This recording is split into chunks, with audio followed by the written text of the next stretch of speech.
नमस्कार दोस्तों, आज की कहानी का शीर्षक है अन्यायी राजा और नीच सुनार। एक बार की बात है कि एक राजा अपने बगीचे में टहल रहा था। एक बारहसिंगा उस बगीचे की बाट तोड़कर बगीचे के अंदर आकर इधर उधर भागने लगा और बगीचे में लगे फूलों को तहस नहस करने लगा। यह देखकर राजा को गुस्सा आ गया और उसने अपने नौकरों को बुलाकर उसे पकड़ने के लिए कहा। वह खुद भी तलवार लेकर उनके पीछे भागा। अचानक वह बगीचे से बाहर भाग गया। राजा भी उसके पीछे पीछे अपने घोड़े पर भागा। राजा उसका पीछा करते करते अपने राज्य की सीमा तक पहुंच गया, पर वह उसको नहीं पकड़ सका। उसकी वहां से आगे जाने की इच्छा नहीं हुई और वह वहीं पर रुक गया। मौसम बहुत गर्म था और उसको प्यास भी लग आई थी। वह अपने घोड़े से नीचे उतर गया और उसने नहाने की सोची। वह जब वहां नहा रहा था तो किसी नीच आदमी ने उसका घोड़ा और कपड़े चुरा लिए। अब राजा के लिए यह तो बहुत ही खराब हालत हो गई। वह अब क्या करे? वह अब अपने महल को कैसे लौटे? वह महल को नंगा कैसे जाए? मैं ऐसा नहीं कर सकता। बहुत दिनों तक सारे लोग मेरी हंसी उड़ाते रहेंगे। इसलिए उसने पड़ोसी देश में घूमने का विचार किया। वह उस पड़ोसी देश में घूमता रहा कि घूमते घूमते उसको मोती की एक कीमती माला मिल गई। वह बोला, भगवान का लाख लाख धन्यवाद है, यह माला मुझे मिल गई। इसको बेचकर अब मैं अपने लिए एक घोड़ा और कपड़े खरीद सकता हूँ। चलकर इसको बाजार में बेचने की कोशिश करता हूँ। चलते चलते वह उस देश के राजा के शहर पहुँच गया। वहाँ वह एक सुनार के पास पहुँचा और उससे पूछा, क्या तुम मुझसे एक मोती की माला खरीदोगे? मेरे पास एक कीमती माला है बेचने के लिए। मैं एक नदी पार कर रहा था, मुझे ये वहाँ से मिली थी। सुनार बोला, देखूं तो।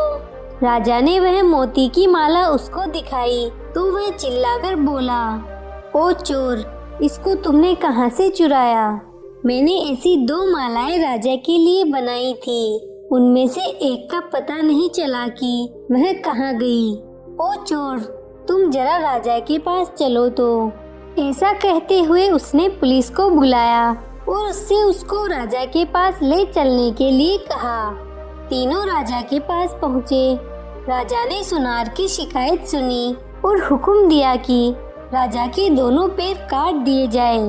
उस राजा की रानी उतनी ही दयालु थी जितना कि राजा बेरहम और अन्यायी था। जब उसने यह सुना तो उसने उससे कहा, आप इतना बेरहम हुक्म कैसे दे सकते हैं, जबकि इस मामले की कोई गवाही नहीं है और ये सुनार लोग तो होते ही बदमाश हैं। आप तो जानते ही हैं कि पैसे के लिए ये लोग कितना झूठ बोलते हैं और कितना धोखा देते हैं। सच कहिए तो मैं तो इस आदमी के कहे पर भी उतना ही विश्वास करती हूँ जितना कि सुनार के कहने पर। राजा ने उसे डांट लगाई, जबान संभाल कर बात करो। तुम्हें क्या हक है राजकाज के मामलों में दखल देने का? रानी बोली, मैं चुप नहीं रहूंगी। कुछ दिनों से मैं आपको दरबार में भी खराब व्यवहार करते देख रही हूँ। आपके सलाहकार सब आपसे नाखुश हैं और आपकी जनता आपसे विद्रोह करने के लिए तैयार है। अगर आप इसी रास्ते पर चलते रहे तो आपका सारा राज्य बर्बाद हो जाएगा। राजा रानी की बात सुनकर बहुत गुस्सा हुआ और उससे कमरे के बाहर जाने के लिए कहा। अगली सुबह उसने रानी को उस आदमी के साथ राज्य के बाहर जाने का हुक्म दे दिया जिसके पैर काट डाले गए हो। रानी ने उसकी इस बात पर कोई ध्यान नहीं दिया। उल्टे वह ऐसे राजा से पीछा छूट जाने से बहुत खुश थी। वह बिना पैरों वाले आदमी के पास गई और उसको राजा का हुक्म बताया। फिर उसने उसको एक लंबी सी टोकरी में बैठाया, अपनी कमर पर लादा और एक ऐसी जगह चल दी जहाँ शहर नहीं था। यह वही राजा था जिसके पैर काटने का हुक्म राजा ने दिया था। वहाँ उसने उसकी एक पत्नी की तरह सेवा की जब तक कि उसके घाव भरे। जल्द ही वह उसको बहुत अच्छा लगने लगा। उसने भी उसके प्यार का बदला प्यार से दिया, तो वह उसकी सचमुच में ही पत्नी बन गई। कुछ दिनों बाद उसने एक छोटे से बेटे को जन्म दिया। अपना घर चलाने के लिए वह जंगल से लकड़ी काटती और जाकर उसको शहर में बेच आती। एक दिन जब वह शहर गई हुई थी तो उसका पति सो गया और उसका बच्चा, जिसको वह उसकी देखभाल में छोड़ गई थी, घुटनों चलते चलते पास के कुएं के किनारे पर पहुंच गया और कुएं में गिर गया। जब राजा की आंख खुली तो बच्चे को वहां न पाकर वह बहुत दुखी हुआ। वह तो बिल्कुल पागल सा हो गया। वह चिल्ला चिल्ला कर रोने लगा। लगता है कि मेरे बच्चे को किसी जंगली जानवर ने खा लिया है। अब मैं क्या करूं? शाम को जब उसकी पत्नी शहर से लौटी तो यह जानकर वह बहुत दुखी हुई कि उसका बच्चा वहां नहीं था। पर वह एक बहुत ही बहादुर और समझदार स्त्री थी, इसलिए उसने खुद भी धीरज रखा और अपने पति को भी समझाया कि हमारी किस्मत में ऐसा ही लिखा था, दुखी मत होइए। रात को राजा सो नहीं सका। वह बच्चे के बारे में ही सोचता रहा और उसकी इच्छा भी करता रहा। यह उसके लिए अच्छा ही हुआ कि वह सो नहीं पाया, क्योंकि रात के तीसरे पहर में सुड्डा ब्रोर और बूढ़ा ब्रोर नाम की दो चिड़े उसके खुले दरवाजे के पास पेड़ पर आकर बैठ गए और ये बातें करने लगे। सुड्डा ब्रोर अपने दोस्त से बोला, देखो यह दुनिया कितनी मुश्किल है। जरा देखो तो इस आदमी के साथ क्या हुआ। इसको अपना देश छोड़ना पड़ा और अब यह बेचारा दूसरे देश में भिखारी की तरह रह रहा है, जहां उसको बड़े अन्यायपूर्ण ढंग से सजा दी गई और अब यह अपने सुंदर से बेटे के दुख में भी परेशान है। इसका बेटा कल दोपहर ही इस कुएं में गिर गया था। बुड्ढा ब्रोर चिड़ा बोला, इन बेचारे लोगों को क्या क्या परेशानियां उठानी पड़ती हैं, क्या इनके लिए कुछ नहीं किया जा सकता? सुड्डा ब्रोर बोला, हाँ हाँ किया जा सकता है। अगर राजा इस कुएं में कूद जाए तो वह आसानी से बच्चे को बचा सकता है। इसके अलावा उसके पैर भी वापस आ सकते हैं।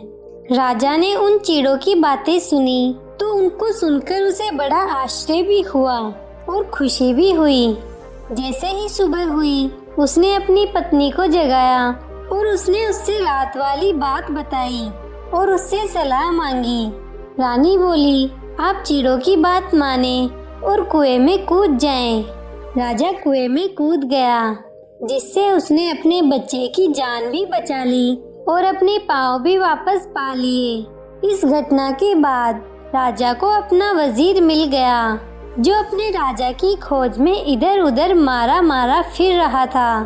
उससे राजा को पता चला कि उसकी जनता उसका बेसब्री से इंतजार कर रही है।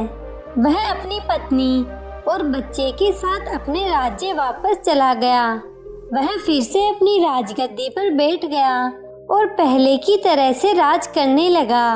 गद्दी पर बैठते ही सबसे पहला काम उसने यह किया कि अपनी सेना लेकर उस राजा के ऊपर चढ़ाई कर दी, जिसने उसके साथ इतना बुरा व्यवहार किया था। वह जीत गया और दूसरे राजा को बहुत शर्म आई। उसको उससे दया की भीख मांगनी पड़ी। उसने उसे बताया कि उस सुनार की वजह से उसे उसके साथ ऐसा व्यवहार करना पड़ा। अब उसको वह जाते ही सजा देगा।